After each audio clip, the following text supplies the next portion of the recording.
Pode um estado nascer a partir de uma serra?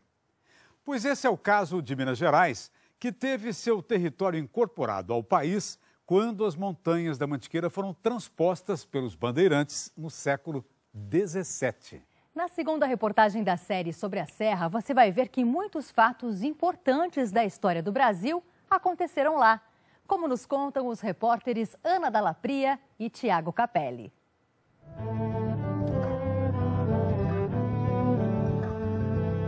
Uma cadeia de montanhas imponente e bela, onde nascem muitos rios que escorrem pelas encostas.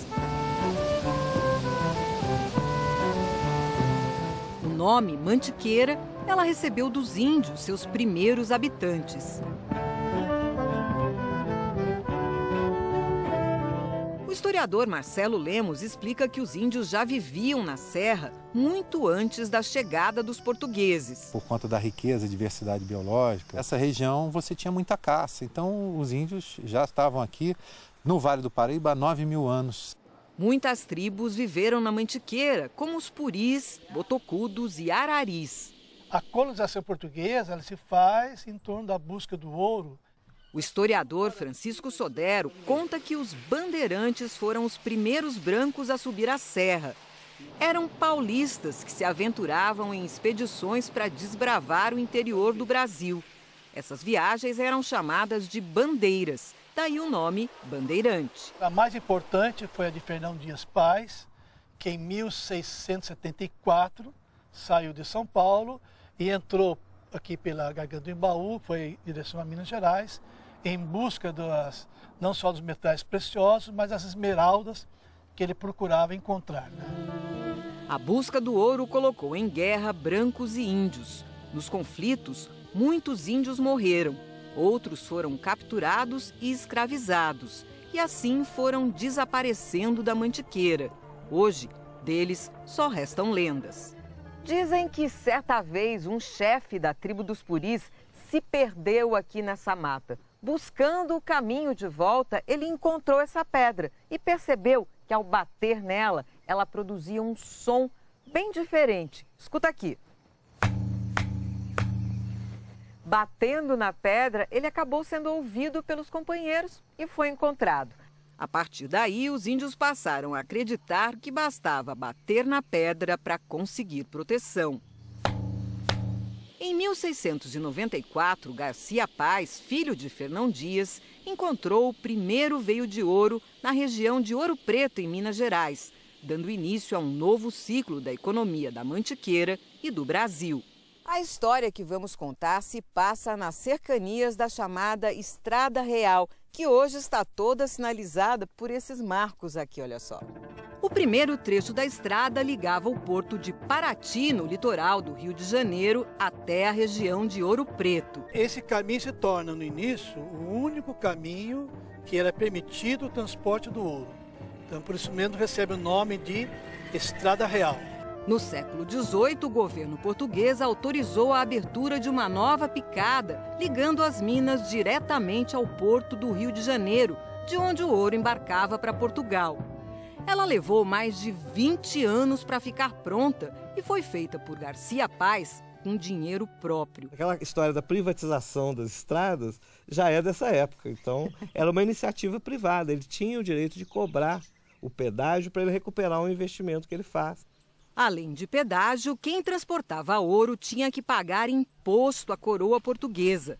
Ao longo da Estrada Real, existiam casas de registro para recolher as taxas, como essa em Barbacena, que está em restauração. Aproximadamente data de 1701, 1700. Minas Gerais ainda nem existe formalmente. Aqui ainda era um pedaço de São Paulo.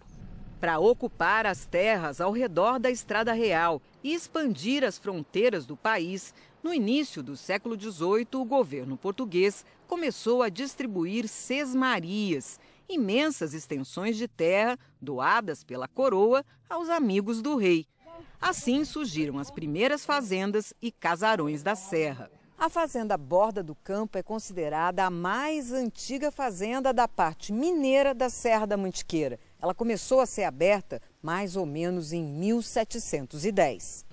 Foi o próprio Garcia Paz quem abriu a área e construiu a casa que resiste até hoje. Ela tem muito do paulista ainda, do bandeirista, com o alpendre, né, que é a varanda. Então aqui nós estamos o início da ocupação de Minas Gerais, literalmente. As fazendas da Mantiqueira abasteciam a corte no Rio de Janeiro e a região mineradora. Isso explica porque nós vamos ter potentados, ou seja, fazendeiros muito ricos, muito influentes.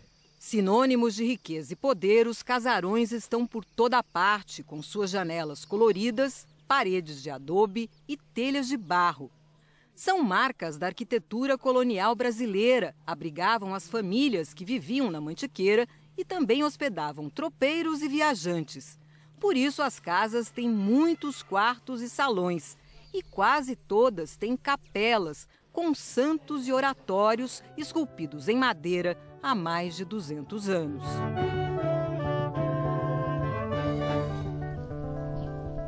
A sede da Fazenda Santa Clara, em Santa Rita de Jacutinga, impressiona.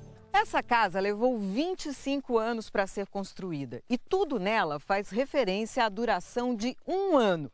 São 365 janelas, 12 salões e 52 quartos, que é o número de semanas que tem no ano. Em 1815, o comendador teresiano ganhou 5.000 hectares do governo e construiu a casa que só ficou pronta em 1840. De lá para cá, a fazenda passou por vários donos. Em 1924, parte da área foi comprada pelo avô da dona Adélia Nogueira. Ele pagou em 10 prestações de 90 contos de réis. Dona Adélia nos conta que, apesar do tamanho, a casa só tinha um banheiro e ainda ficava do lado de fora. Realmente o europeu não tinha uma cultura, né? De higiene, não. Então os quartos de fazenda, eles eram pequenos. E tinha essa mesa, é uma mesa francesa que ela chama mesa suíte. Então aqui, ó, quando você levantava no seu quarto, tem o jarro, né? Estava cheio d'água, aqui estava o sabonete, você se lavava o rosto, né? Porque o povo lavava o rosto. Então aqui era uma pia. E quando eles queriam ao banheiro, eles tiravam a pia, Ana. Agora se prepara, ó, agora vem o vaso. Esse é o vaso da fazenda. Era aí? Era. E essa peça aqui de baixo chama urinol. Quando você usava, você tapava para o cheiro não ficar no quarto. E quando você necessitava de usar novamente, você não podia usar ele sujo. Aí você pegava debaixo da cama aquele outro lá, que chama pinico. Só que o pinico não tem tampa. Então, quando você usava, para não dar cheiro no quarto, você guardava dentro do criado mudo.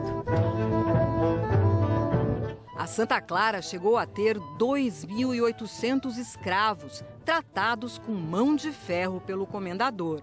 Nessa sala, os negros escravos eram castigados, ou melhor, torturados. Aqui, a gente tem diversos tipos de troncos, inclusive com os grilhões, olha.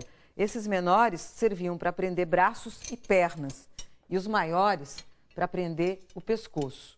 Aqui, a pessoa era pendurada e açoitada.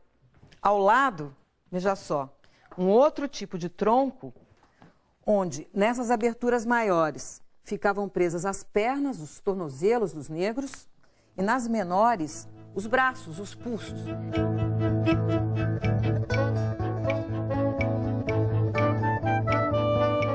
Como o comendador pertencia à maçonaria, na capela da fazenda, os santos católicos dividem espaço com os símbolos maçons. E Dona Adélia tem um jeito muito particular para descrever os afrescos pintados no teto. Todo mundo sabe que cara de santo é a cara de quem tem dinheiro, né? Então ele fez aqui, ó, uma Santa Clara. O rosto da Santa Clara é o rosto do comendador. O comendador tinha 2 irmãs, saíram 2 anjos de saia, embaixo os 3 irmãos homens. E os rostinhos ao redor, a miscigenação deles com as negras. Na Mantiqueira, o que não falta é história. No próximo bloco, você vai ver como a serra contribuiu para o crescimento da agropecuária brasileira. Aqui começou a criação do principal rebanho leiteiro do país.